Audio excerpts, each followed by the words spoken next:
Hello दोस्तों, नमस्कार। SM किसी चैनल में मैं आप सभी लोगों का दिल से बहुत बहुत स्वागत करता हूं। सो दोस्तों, इस वीडियो में हम लोग बात करने वाले करंट सिचुएशन जो चल रही है ना बाजार में, एंड इससे रिलेटेड खास करके जो एकदम नए नए जो प्लेयर्स हम लोगों को बाजार में आते हुए देखने को मिल जाते हैं, हम क्या बोलते हैं, जो बिगनर्स है, ठीक है। तो ऐसे सिचुएशन में क्या हो जाते हैं, डिस्टर्ब हो जाते हैं। डिस्टर्ब होना मतलब क्या, डर लगता है। तो ये मैं काफ़ी बार आप लोगों को बता चुका हूँ, ऐसे सिचुएशन से आप लोगों को बिल्कुल भी डरने की ज़रूरत यहाँ पे होती नहीं है। ऐसा क्यों? तो सारी चीज़ें थियरी में आप लोगों के सामने यहाँ पे रखूँगा, एंड ऐसे सिचुएशन मार्केट में बहुत अच्छे अच्छे अपॉर्चुनिटीज़ यहाँ पे लेकर आते रहते हैं। सो फिलहाल की अगर हम लोग बात करें तो हर किसी को पता ही भाई, क्रूड ऑयल के ऊपर हर किसी का जमकर फोकस देखने को यहाँ पे मिल रहा है, बिकॉज यही सबसे की इंडिकेटर है कि मिडल ईस्ट में क्या अगर हो रहा है कुछ बुरा या नहीं हो रहा है।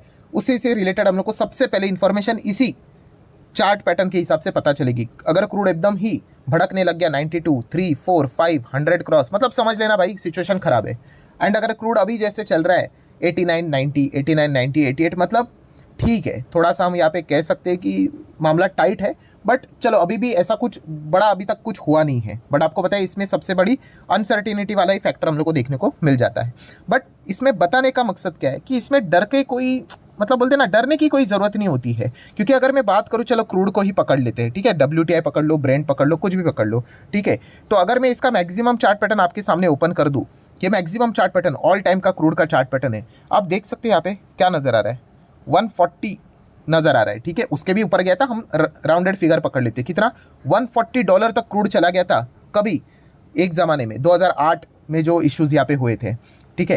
एंड अगर हम लोग यहाँ पे बात करें तो एक ज़माने में यही क्रूड की अगर हम लोग बात करें तो थोड़ा सा मैं इसको रिफ्रेश कर लेता हूँ, ये बार बार एंटर एग्जिट होता रहता है, ये देखिए। तो यही क्रूड एक ज़माने में माइनस में भी चला गया था। आपको पता होगा कि नेगेटिव यहाँ पे, मतलब ज़िंदगी में पहली बार कि आप क्रूड भी खरीदोगे और जहाँ से खरीद रहे हो वो आपको पैसे भी देगा, ऐसा भी मतलब अनप्रैक्टिकल बट चीज़ें हुई थी बाजार में। बट इसका ओवरऑल कंक्लूजन क्या निकलता है भाई? कंक्लूजन ये निकलता है कि यही क्रूड 140 क्रॉस भी कर चुका था डॉलर के हिसाब से, एंड यही क्रूड अगर हम लोग बात करें तो जीरो तक भी आया था। तो क्या दुनिया खत्म हुई? नहीं। तो वो सिचुएशन वैसी थी, वैसा चलता है।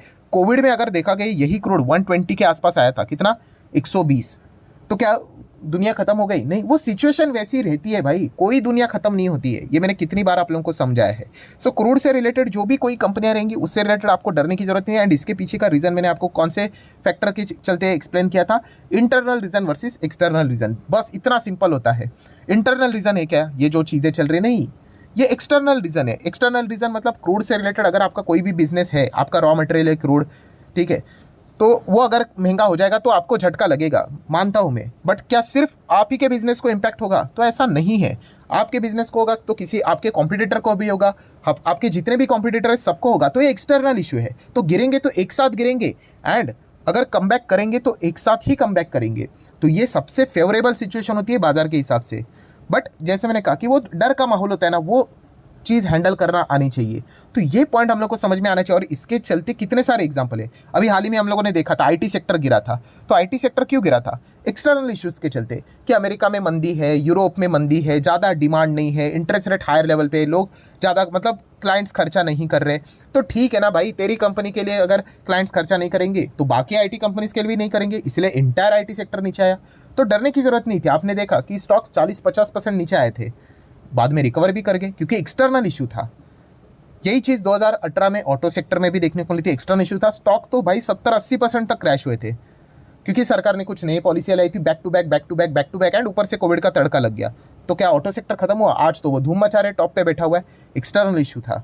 तो ये पॉइंट हम लोग को समझ में आना चाहिए। हाँ, अगर बाकी स्टॉक्स भाई सब अच्छे कर रहे हैं यहाँ पे और आप ही का स्टॉक यहाँ पे गिर रहा है, मतलब कुछ तो इंटरनल इशू है, तो फिर विचार करना पड़ेगा।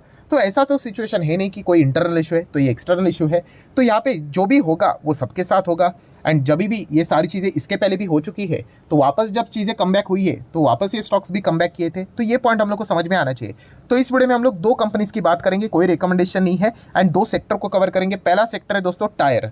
यस, टायर में भी अगर देखा गया तो क्रूड का कंपोनेंट काफ़ी हेवी लेवल पे हम लोग को देखने को मिल जाता है, ठीक है। टायर पकड़ लो, सीमेंट पकड़ लो, बहुत सारे आप लोगों को कंपनीज देखने को मिल जाएंगे। सो टायर में अगर देखा गया तो एमआरएफ को तो कोई स्टडी करता है नहीं, बिकॉज अभी तो 1 लाख के भी ऊपर चला गया, 1.25 लाख का स्टॉक बन गया। चलिए ठीक है, कोई बात नहीं। बट अगर आप चाहो तो बीकेटी, बालकृष्णा इंडस्ट्रीज, इसको तो जरूर चाहो तो स्टडी कर सकते हो, आपकी मर्जी भाई, ये कोई रिकमेंडेशन नहीं होता है। टायर इंडस्ट्री में अगर देखा गया ये भी काफ़ी एक रेप्यूटेड कंपनी देखने को मिल जाती है। 50,000 करोड़ का मार्केट कैप है, 5 साल में आप देख सकते हैं यूजुअली डबल करके देना चाहिए। तो वैसा ही कुछ रिटर्न्स कंपनी ऑलमोस्ट देते हुए देखने को मिल जाते हैं। बट येस, ये कंपनी काफ़ी वॉलेटाइल रहती है, ठीक है। तो इसमें ऐसा ऐसा ऐसा ऐसा ऐसा काफ़ी सारे आप लोगों को प्लस माइनसेस देखने को यहाँ पे मिल जाएंगे। सो बीकेटी टायर की अगर हम लोग बात करें तो इनका मार्केट यूरोप में है 45%, 22% इंडिया से कमाई होती है, नॉर्थ अमेरिका से 20% की कमाई होती है, एंड बाकी बचे कुछ देशों में से 12-12.5% की कमाई होती है। सो दुनिया भर में ये फैला हुआ है। तो इसीलिए जब भी यूरोप से कोई खराब खबर आती है तो ये स्टॉक हम लोगों को गिरावट देखने को मिल जाती है। तो ये चीज़ें चलती रहती हैं। देन अगर हम लोग टायर सेगमेंट की बात करें, अभी टायर की बात करते हैं तो काफ़ी सारे लोग सोचते होंगे अरे भाई हम तो सीएट टायर देख चुके हैं, एमआरएफ टायर रास्ते पे देख चुके हैं, अपोलो टायर भी नज़र आता है, ये बीकेटी टायर कभी देखा नहीं है। तो ये इसीलिए दोस्तों क्योंकि ऑफ रोड में ज़्यादा काम करते हैं। ऑफ रोड मतलब जो रास्ते पे गाड़ियाँ चलती है ना, उसमें इनके टायर इस्तेमाल नहीं होते हैं। हेवी इंडस्ट्रीज़ में जो बड़े बड़े आपने देखे एकदम बड़ी बड़ी हेवी इक्विपमेंट्स वाली गाड़ियाँ रहती है, तो उनको जो बड़े बड़े टायर्स भी तो चाहिए संभालने के लिए, तो उसमें ये कंपनी काम करती है। एग्रीकल्चर में 58% इनका मार्केट शेयर है। बड़े बड़े हेवी आप लोगों को ट्रैक्टर्स देखने को मिल जाते हैं इनके, देखे ना इतने जाड़े जाड़े मोटे मोटे टायर जो रहते हैं वो किसके रहते हैं, वो इसी कंपनीज के ज़्यादा रहते हैं। लगभग 58-60% मार्केट शेयर है। ओटीआर में 38% मार्केट शेयर है। तो ये पॉइंट हम लोग को समझ में यहाँ पे आ जाते हैं। चलो एक काम कर लेते हैं, इनके वेबसाइट के ऊपर आ जाते हैं। ये देखो एग्रीकल्चर, तो इससे रिलेटेड अगर थोड़ा मैं नीचे चला जाता हूँ, ये देखो कितना बड़ा ट्रैक्टर है। तो ये जो टायर जो नज़र आ रहा है कि नहीं, हेवी गाड़ियों को हेवी टायर चाहिए, तो ये कंपनी वो हम लोग को काम करते हुए देखने को मिल जाते हैं। इंडस्ट्रियल में आप देख सकते हो, तो इंडस्ट्रीज़ में ये जो आप लोगों को बड़े बड़े गाड़ियाँ इक्विपमेंट्स देखने को मिल जाते हैं, इनके टायर ये कितना बड़ा ये हम लोगों को एक मशीन देखने को मिल रहा है। उसका टायर देखिए, उसका वजन तो झेलना आना चाहिए। तो उसमें ये कंपनी हम लोग को काम करते हुए देखने को मिल जाती है। तो आप एग्रीकल्चर में पढ़ सकते हो, इंडस्ट्रियल, ओटीआर, इसमें आप लोगों को टायर मिलेंगे। ये देखिए एग्रीकल्चर के टायर देखिए अलग अलग, सेम मतलब हेवी टाइप के टायर्स है। ये देखो कैसा टायर है, देखिए ये एकदम हेवी टाइप के टायर्स यहाँ पे रहते हैं। देन अगर आप इंडस्ट्रियल के ऊपर क्लिक करोगे तो इंडस्ट्रियल वाला आ गया, ठीक है। एंड देन अगर हम लोग यहाँ पे ओटीआर के ऊपर जाएंगे तो ये ओटीआर का टायर है, ठीक है। तो इस प्रकार के टायर्स में ये कंपनी यहाँ पे काम करती है और यहाँ पे कंपनी का काफ़ी अच्छा बिजनेस देखने को मिल जाता है। देन अगर हम लोग बात करें कंपनी की बैलेंस शीट, 7,500 करोड़ के रिजर्व्स नजर आ जाते हैं। लॉन्ग टर्म बोरिंग की बात करें तो 1000 करोड़ का कर्जा नजर आ रहा है। शॉर्ट टर्म बोरिंग 2200 करोड़ के आसपास। एंड कैश इक्विवेलेंट की अगर हम लोग बात करेंगे तो 38 CR का कैश भी फिलहाल तो देखने को यहाँ पे मिल रहा है। सो अगर हम लोग बीकेटी टायर की अगर बात करेंगे तो लगभग 45,000 करोड़ का मार्केट कैप नजर आ जाता है। एंड अगर हम लोग टायर सेक्टर की बात करें तो बीकेटी सेकंड नंबर पे फिलहाल तो हम लोग को देखने को यहाँ पे मिल जाता है। रैंकिंग किस हिसाब से होती है, मार्केट कैप के हिसाब से। तो अभी एमआरएफ एकदम रॉकेट बन गया, तो इसका मार्केट शेयर अभी 55,000 करोड़ का हो गया है, तो इसलिए नंबर 1 आ गया। वरना बीकेटी टायर काफ़ी समय तक नंबर 1 पोजीशन पे हम लोग को देखने को यहाँ पे मिलता था। उसके नीचे अपोलो, जेके टायर हम लोग को देखने को मिल जाते हैं। सो कंक्लूजन क्या है, आप चाहो तो इस कंपनी को स्टडी कर सकते हो, ठीक है। अगर क्रूड में अगर ज़्यादा बढ़ोतरी हो जाती है तो एंटायर टायर इंडस्ट्री के लिए खराब न्यूज़ रहेगी, तो इसमें ये भी कंपनी गिरेगी। तो आप चाहो तो इसको भी पढ़ सकते हो। नेक्स्ट अगर हम लोग बात करेंगे दोस्तों तो पेंट इंडस्ट्री तो आपको पता है केमिकल के ही अंडर आ जाता है। एंड पेंट में तो आपको पता है नंबर 1 प्लेयर कौन है, एशियन पेंट। सो एशियन पेंट के पास सबसे बड़ा देखा गया तो एडवांटेज क्या है भाई, एक्सपीरियंस, ज़बरदस्त एक्सपीरियंस हम लोग को देखने को यहाँ पे मिल जाता है, ठीक है। बिरला ओपस अभी हम लोग को एंटर करते हुए देखने को मिल चुका है। बिरला ओपस मतलब देखा गया तो बिरला ग्रुप के पास तो टीम तो सारी यहाँ पे रहेगी, बट एशियन पेंट तो इस प्रकार के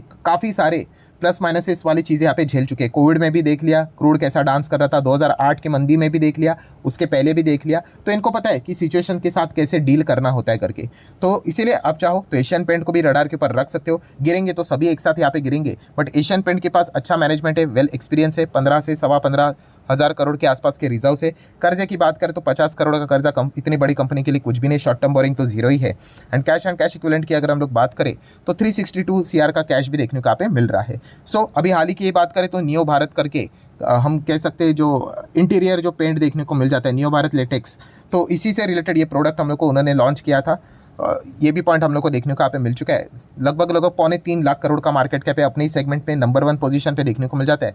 एंड शेयर होल्डिंग पैटर्न की बात करें तो 52% प्रमोटर के पास है, बाकी अगर आप देखोगे 27-28% इंस्टीट्यूशंस एंड पब्लिक के पास 19% की होल्डिंग देखने को मिल रही है। ऑब्वियसली ये कंपनीज की अगर हम बात करें तो इनका एक ही मकसद होता है कि 5 साल में डबल करके 2 करके। तो देखिए 5 साल में ऑलमोस्ट आपको डबल के आसपास रिटर्न मिलेंगे, ऊपर नीचे होता रहेगा, कभी 110, कभी 120, कभी 95, कभी 80, कभी 100, तो उसी के आसपास एवरेज रिटर्न वो बनाकर आप लोगों को दे देते हैं। हाँ, ये कोई शेयर बाजार की कोई गारंटी नहीं होती भाई कि पक्का बना कर देंगे करके होने के लिए तो 5 साल में नील रिटर्न्स भी हो, नेगेटिव भी जा सकता है या फिर आपको डबल ट्रिपल भी दे सकता है। तो ये भी पॉइंट आप लोगों को पता होना चाहिए। बट फिर भी एक बेसिक अनुमान होता है कि भाई बड़ी कंपनी एक स्टेबल ग्रोथ यहाँ पे रहती है, ठीक है, तो उस हिसाब से जितना देना चाहिए उतना तो परफॉर्मेंस फिलहाल तो एशियन पेंट यहाँ पे दिखा रहा है। सो कुल मिला के कहानी क्या बनती है, कहानी यही बनती है कि भाई अगर कुछ भी अगर हो जाए बाजार में क्रूड ऑयल के चलते यहाँ पे, तो ये कंपनीज है, इन सेक्टर वाली कंपनीज को आप जरूर स्टडी यहाँ पे कर सकते हैं। इससे कोई दुनिया यहाँ पे खत्म नहीं होती है, ये पॉइंट को समझना है, बिकॉज ये एक एक्सटर्नल इशू है। अगर गिरेंगे तो सब एक साथ गिरेंगे, कंसोलिडेट करेंगे 6-6 महीने तक तो सभी करेंगे, एंड कम बैक करेंगे तो सभी एक साथ करेंगे। तो ये पॉइंट भी आप लोगों को अच्छे तरीके से पता होना चाहिए। सो आप चाहो तो इन कंपनीज को स्टडी कर सकते हो। अगेन कहना चाहूंगा, डिस्क्लेमर क्लियर कट है, कोई रिकमेंडेशन नहीं होता है। ऐसे में बहुत सारे वीडियोस बनाते रहते हो, आने वाले समय में आपको और भी ऐसे वीडियोस देखने को मिल जाएंगे। सो ये वीडियो आपको हेल्पफुल लगा होगा तो चाहो तो लाइक एंड शेयर कर सकते हो। मिलते हैं नेक्स्ट वीडियो में, तब तक के लिए बाय बाय।